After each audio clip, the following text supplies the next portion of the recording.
In this video, I'm going to help you understand where lipids go in the body and then how proteins are disassembled and reassembled to become a part of your own physical body.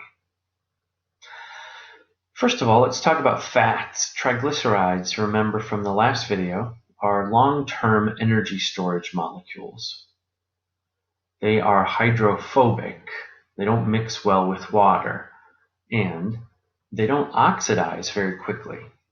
So it's the same reason that we put grease or oil on our metal things outside to prevent them from rusting. They don't oxidize as quickly when they're covered in fat. And fat itself, like triglycerides, is remarkably stable, and so it can hold its chemical energy for long periods of time. It's also true that my body can turn just about anything into fat. And for that reason, my body takes excess calories and then stores it for a rainy day. So if I eat too much fat and I don't move around enough to burn up that energy, my body stores it as fat. Likewise, if I eat too much carbohydrate, it becomes fat too. So where do we store this fat? First and foremost, in our adipose tissue, subcutaneous and visceral fat, and in the liver.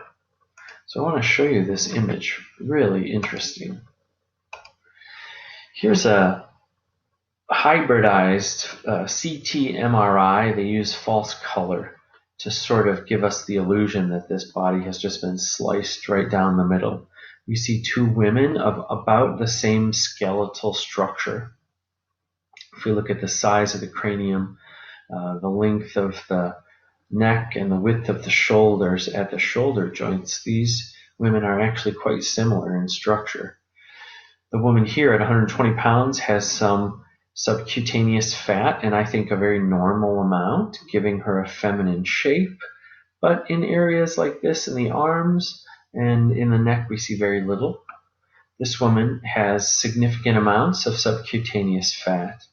And then when we look at the interior, the visceral adipose tissue is actually an even more significant difference. So look at this. This individual has tons of adipose tissue, not just under the skin, but inside of the abdominal wall. This so-called visceral adipose tissue makes it harder for fluids like bile and blood and lymph and the digestion process. It all makes it much more difficult because that fluid has to sort of squeeze in between. We also see a very significantly fattened liver. It's a normal liver, fatty liver, and then look at the size of the heart. The heart is dramatically increased in size and has significant amounts of pericardial fat. So it's really quite easy to see why obesity leads to such significant disease. Type 2 diabetes, high blood pressure, cardiovascular disease, hypertension, peripheral vascular disease, and then let's talk about the joints really quickly. Look at the angle of the humerus here. Because of the increased width of the body, there's a lot of tension put on the shoulder joints, on the spine, on the hips, on the knees, and then look at these ankles.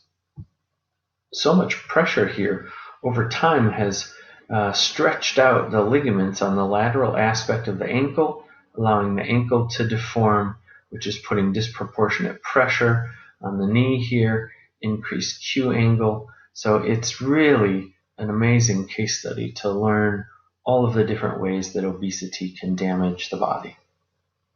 Okay, so the point relative to metabolism is that this tissue here and here and here and here is adipose tissue.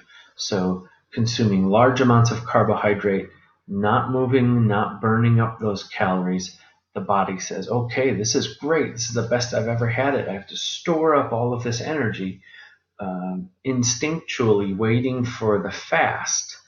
But in my world, man, it is Thanksgiving every day, right? I have all the food I could ever want. I can be really picky and choosy. And of course, I'm tempted continuously as I drive around. I pass fast food and great little restaurants, and there are just delicious calories around every corner.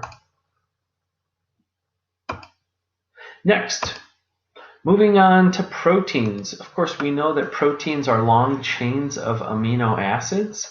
There are 20 amino acids. Some of them are called essential amino acids. They must be obtained in the diet.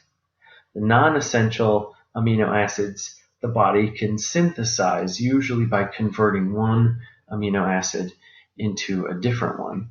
So let's take a quick look at the table of amino acids.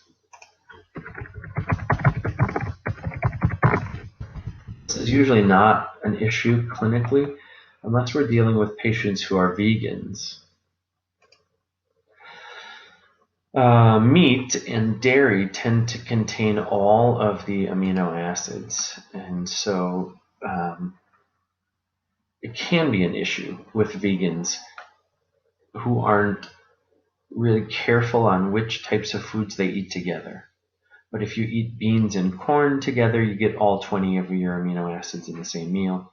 If you eat beans and rice together, anyway, unless you're on a very limited diet, this isn't really an issue. However, I would expect you to tell me what the essential amino acids are on an upcoming quiz or exam, and then to be able to tell me what that means. What is an essential amino acid? Oh, of course, that means you got to eat it. You can't make it.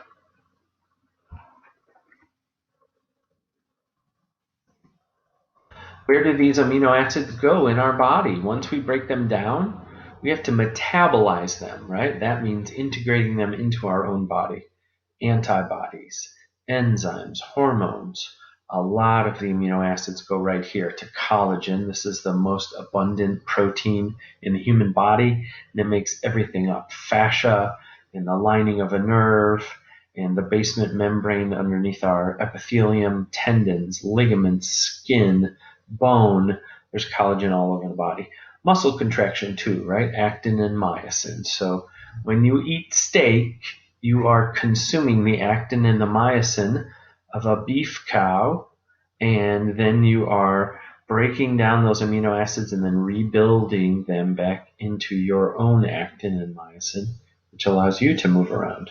Hemoglobin, of course, ion channels, neurotransmitter receptors. Man, we have a lot of protein in our body, and this is where we get the building blocks of those proteins from. So again, this really depends on the science and the research, but a good rule of thumb, about half of your calories should come from carbohydrates. 30 to 35% coming from lipids, and then, not a lot of protein. The thing is, there's no storage capacity for protein. And it's difficult for us to convert it into fat if we're getting plenty of the others, carbs and fats. So we probably don't need to consume as much protein as we do. Vitamins. Vitamins are not macromolecules. They are micromolecules, and they usually serve as coenzymes or cofactors.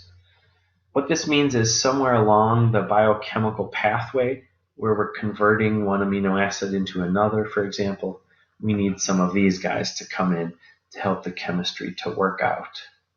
Each of these is different, and deficiencies in each of these or any of these is going to give a different set of symptoms. So it's really interesting to learn about. It's kind of beyond the scope of this class. So all I really need you to know about vitamins is what you see here on this slide. And you should be able to tell me what the fat-soluble and water-soluble vitamins are. I think that's about it for vitamins. Minerals, we're hardly going to talk about at all, but there is a lovely table here to help us to get a bit of an idea of what we mean by minerals. So unlike the biological cofactors like A and B12, these ones are really mostly metals and natural elements. So calcium, chlorine, chromium, cobalt, copper, iron, magnesium. If I had to just pick out a few that are most important for our A&P studies, we have to know about calcium, iron. We talk a little bit about phosphorus, and then the primary electrolytes, sodium and potassium.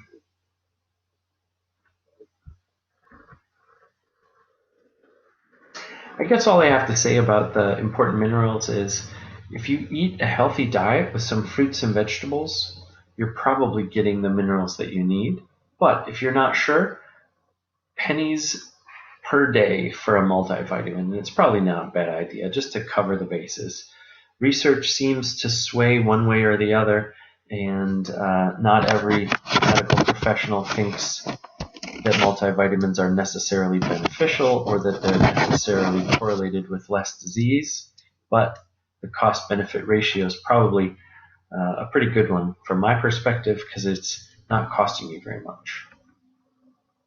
Okay, looking at food labels, you probably know a lot about this. We have to look for the number of calories in our serving size. So you really have to look. The food labelers like to trick us right here at the serving size. So you see the package of Oreos and you see, oh, it's only a few hundred calories, but there's 2.5 servings per container. So you got to really add up those calories. How much calories comes from fat and how much sugar are we looking at here? As a general rule, healthy foods have low saturated fat and low sodium. We want to see a good ratio of fiber to overall carbohydrates. And then depending on what the food source is, you may be evaluating the protein too. The key here is to try to keep it simple. As complicated as all of that stuff I just rattled off is, we're really looking for calories. How many calories am I consuming each day and how many calories am I burning? As a general rule, we're looking for about 2,000 calories per day. And then we want to make sure that we're using all of that energy either in activities of daily living or exercise. When we talk about metabolism, we can really break it down into two directions. Either we're saving energy or we're using energy. We're either building things up, like storing fats, using this high blood sugar to store and build new fats. That's called anabolism. Or if I'm fasting or starving, I have to be able to tap into those energy reserves and break things down. And that's called catabolism. So I have two really emotive pictures to show you. When we think about anabolism, you might recognize the word, anabolic as being something similar. So look at this picture right here. Arnold Schwarzenegger, back in the day. Look how buff he is. Huge, huge muscles. And it's hard to imagine that he wasn't using some anabolic steroids. Well, at the very least, there was a lot of anabolism happening here to build these muscles up, right? So building up is anabolism. Tearing things apart and breaking them down is called catabolism, and that's what we see here, a really dramatic example. A young lady maybe suffering from anorexia nervosa. Hard to tell, but it looks like skin and bones, we would say, right? Skin and bones because she has not had enough to eat and so has stripped away all of her carbohydrates and then all of her fats. And when there was none of those left, she began to hydrolyze her proteins. And so her body has literally wasted away these muscles in an attempt to strip the chemicals and energy out of them to keep her body alive. So really powerful pictures here, but it helps us to understand this process.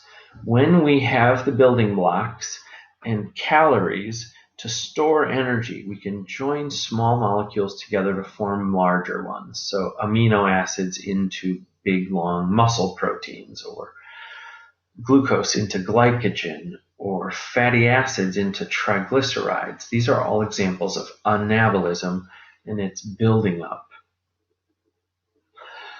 Catabolism is the opposite in every way. We're breaking things apart to release the energy. So I have extra fat. I could go a few days without eating. It wouldn't be comfortable and I would be really hungry, but I wouldn't die. I would tap into the fat in my body and release the energy there to allow my mechanisms to still run. My heart would still beat. I would still be conscious. I'd have energy to move around. And I would be breaking apart those large molecules. First, glycogen. After a few hours of not eating, when my blood sugar begins to fall, I start to break down glycogen. I catabolize glycogen down into glucose to keep my blood sugar high enough so that I don't lose consciousness and high enough that I can move around. Later, the second day of fasting or the third day of starving, there's no glycogen left, so I start to burn fat, breaking down the triglycerides into fatty acids, which can then be turned into ATP. And then, in the extreme case of starvation or anorexia nervosa, after all the fat's gone, then the body begins to break down proteins into amino acids that are then burned for protein. So, tying that together with this idea here, you should spend some time reading these blocks and thinking about them. It'd be great to design a little matching game using flashcards or post-it notes so that you can understand how energy and ATP are involved when we're talking about catabolic and anabolic pathways. Okay, so where does the energy go? When we talk about ATP synthesis or making ATP, we're really just transferring energy from one molecule to another. Right? We can't make energy. We just harvest the energy from the food that we eat. So I had my chocolate croissant. I used enzymes like salivary amylase and pancreatic amylase to break down, to hydrolyze the carbohydrates, and now my blood sugar is high. What do? I bring the sugar into the cell. Now, in most cases, this requires insulin, but in the central nervous system and in muscle cells, glucose can come right into the cell without insulin. In any case, when we bring glucose into the cell, if we want to burn it for energy, we have to break the glucose apart into two pyruvates. That process is called glycolysis, the breaking of sugar, right? Glycolysis. Lysis is breaking, glyco is sugar. Glucose is broken apart into two pyruvates, and that gives us 2 ATP. It's not very much. That's not enough to keep you alive, but it goes into the chain, and we can use the energy there to move, to push biochemical pathways, generating heat. This is where the money's at, people. If we have enough oxygen, we can oxidize the pyruvate through this very beautiful and complicated process called the citric acid cycle or Krebs cycle. This is the most important biochemical pathway in human physiology, and it generates so much ATP that if we add it all up, we're talking 36 to 38 ATP. Here's the key. In order to generate all that energy, to have enough to run around and live our lives, we have to have fuel that has the chemical energy stored up. We have to have oxygen. When oxygen is present, we can fully oxidize the pyruvate and get all the energy out of it that we need. What's the byproduct? Carbon dioxide. So carbon in, carbon out. Oxygen in, oxygen out. So this CO2 really is intricately related to our physiology. And it's the reason that we need to breathe all the time so that we have enough oxygen to come in and that we have a way of getting rid of the CO2. What happens if we hold our breath? Well, then we run out of oxygen And then we can only make 2 ATP with lactic acid or anaerobic fermentation. We'll talk a little bit more about that. So this is ultimately why if you don't breathe, you're not going to do very well. You can't make enough ATP with the fuel that we are given. So if we have oxygen, we're good to go. We just have to breathe in and out. But if we can't breathe in and out, we're going to run out of ATP. And so clinically, of course, this is ultimately why respiratory distress or respiratory failure will lead to death. We have to ventilate our patients who have stopped breathing, right? We have to put them on machines or bag them to continue to keep their cells alive through aerobic respiration or the citric acid cycle. If a patient overdoses or a patient has a stroke or a traumatic spinal cord injury and they stop breathing, then we have not enough oxygen. They're going to run out of ATP. It starts the whole process of death. Okay, wow, what a downer. Moving on, looking at carbohydrate metabolism in just a little bit more detail now. Glucose is broken into pyruvate through this process here, glycolysis. Now, this is all lovely detail. You don't really need to know all of those slides, ladies and gentlemen. If you can tell me what we discussed right here, you're good to go, right? Glucose broken apart into 2 pyruvates through a process called glycolysis. This occurs outside of the mitochondria, but within the cell, and it makes 2 ATP. There you go. That's glycolysis. All this stuff, just bonus, beautiful chemistry. Excuse me. Here's what I was talking about before. If our patient's oxygen saturation is too low, they're going to start to suffer because they're not going to be able to oxidize their pyruvate. They're going to have to use this process, lactic acid fermentation.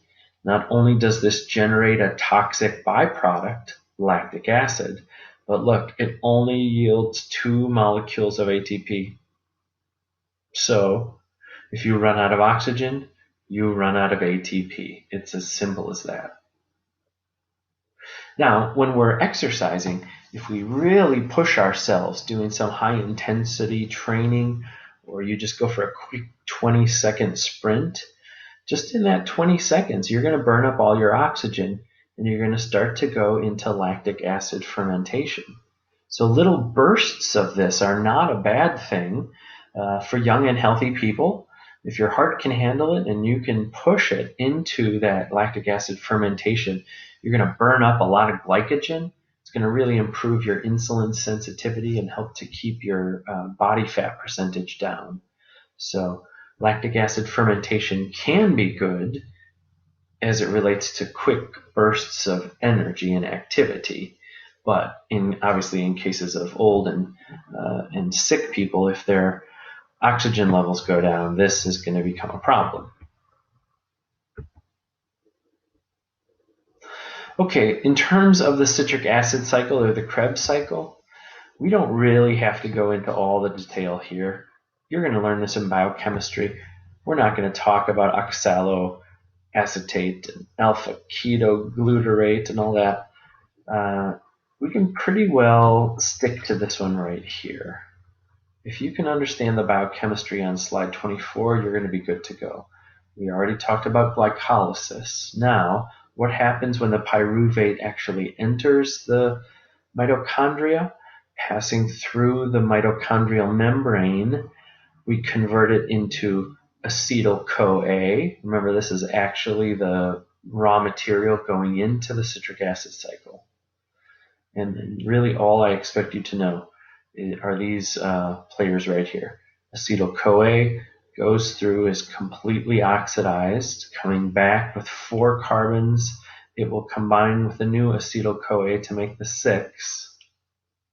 Where do the other carbons go? Right here, carbon dioxide. Where do we need the oxygen? Here at the electron transport chain, and this is going to yield 32 ATP and some water. In terms of the electron transport chain and our high energy molecules here. Let's take a look at that. Really interesting. What we have here is within the mitochondrial matrix, right? Here's the inside of the cell, but here's the phospholipid bilayer of the mitochondria, and then the phospholipid bilayer of the inner membrane. So this is happening right along this membrane. Well, what's happening? Okay, when we oxidized pyruvate, we generated these molecules, NADH and FADH2. These have electrons that we can feed into the electron transport chain. Okay, well, what does that mean? It's a chain of enzymes that transports electrons.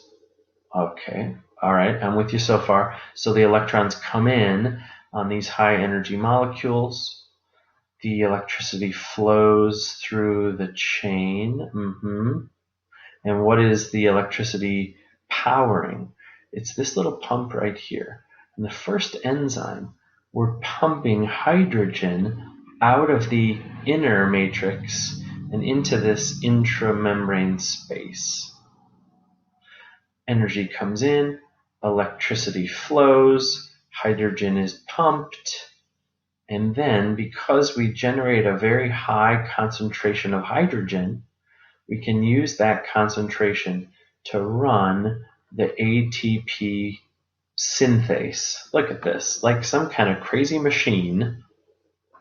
The enzyme ATP synthase runs on hydrogen, and this little thing spins around, and it hooks together our ADP and our inorganic phosphate, charging up the battery.